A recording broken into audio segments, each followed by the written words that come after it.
Hey guys, it's Jeff from Florida Cooling Services, and I wanted to take a few minutes today to educate you all about drain lines and float switches. Okay, they're both very important to your system, and we need to make sure that they're working properly and that they're properly maintained. First things first, do you even have a float switch on your system? Is it installed?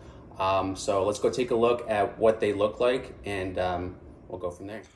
Okay guys, so you can see here that we do have a float switch installed right there, and that is an emergency cutoff. Now sometimes these kind of get stuck, so if you just take a screwdriver and just kind of pry it open, that is your actual float switch. And what this is designed to do is when the water gets backed up, it's going to lift this little float right here, which will then disconnect the power going to the unit, okay? So why would it do that? Well, this is our drain line right here.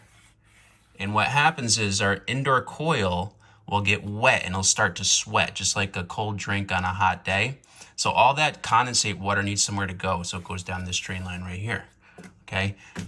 What happens is you get a lot of algae growth in here, especially in Florida.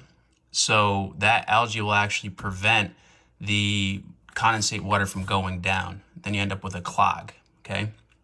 The clogged drain line, what's going to happen is all that water backs up, should go into the safety switch, and it should shut the unit off. If you don't have one of these, it's very important that you get one installed, because it's just a matter of time before this drain line backs up, overflows, and then it floods your home. It's going to be your carpet, your hardwood floor, your laminate, the platform. So make sure that you have one of these on your air conditioner. So here's the evaporator coil, and this is what I was talking about earlier. As far as the condensate water, it's going to come down this coil here, and then it collects into your pan right down here, and then it travels down your drain line down here. This goes all the way down and out of your house. So you might see this dripping on the side of your house.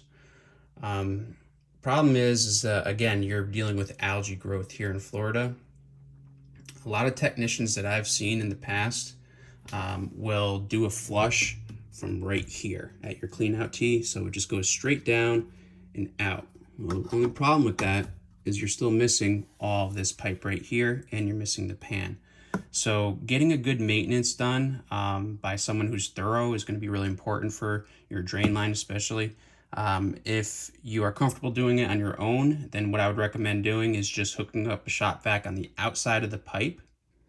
You should hear the suction coming through, and flush it out from here with hot water.